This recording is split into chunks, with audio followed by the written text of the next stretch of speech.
this is the first training on trade matters and likewise on trade agreements for the private sector.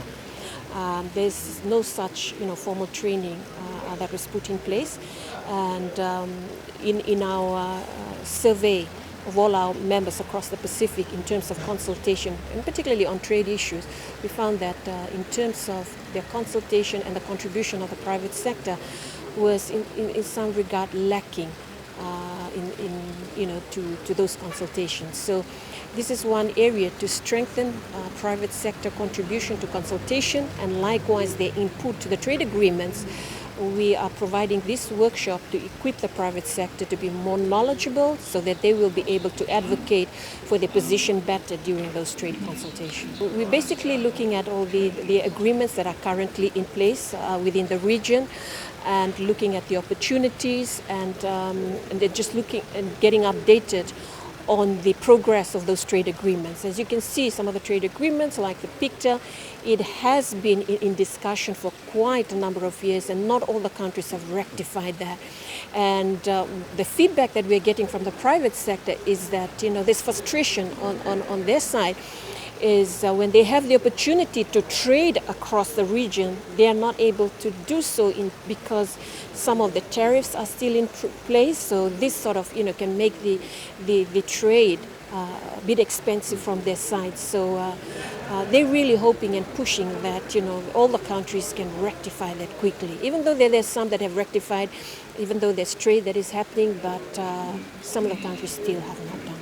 Well, you have the multilateral, which is the economic partnership agreement, which is still currently under negotiation between the EU and the Pacific Islands. I mean, obviously, those will benefit certain industry and certain exports to the EU. Then, of course, we have the regional agreement, which is the PICTA. This is where a lot of call is coming. And they said, look, we've got, from the private sector, we need to rectify that because so far only 9 countries. And if you're talking about trade in services, only 1 country, which is Samoa, that has done that. So you have a number of countries which still haven't done that. And so one way of updating the private sector is this. This is what's happening. And for your country, if it has not rectified, go back and talk with your government and then see what's happening and what's causing the delay for them to rectify that. And then, of course, you have a sub-regional agreement, which you can see the Melanesia Spearhead agreement. This has really have a great potential, and we even from PIPSA, we've seen an increase in trade because of this agreement where you have most of the products have now got 0 tariffs.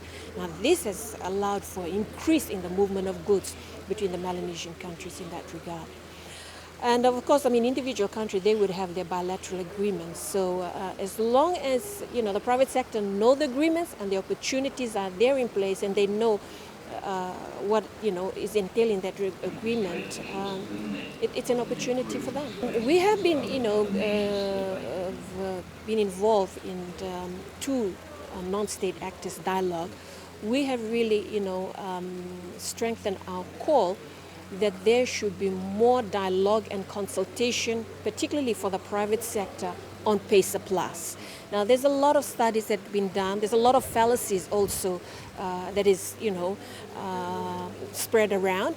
So we really want to get, right to the heart of it. What is the opportunity for the private sector? You've heard our facilitator this morning. There's been some fallacy in terms of, the beneficiary, or we would be swamped by the Australian companies or New Zealand in that regard. But we've seen that, look, there is a bigger market to tap, which is the Australia and the New Zealand market in this regard. So as long as you tailor your trade agreement, that you have a win-win situation on both sides, yes, you can make use of those opportunities. For a company to be involved in trade, you have to be export ready. But before you become export ready, businesses needs to be developed. And this is something that PIPSA we focus on because we also have what we call a business development fund. We need to develop business. We need to improve production. We need to improve standards.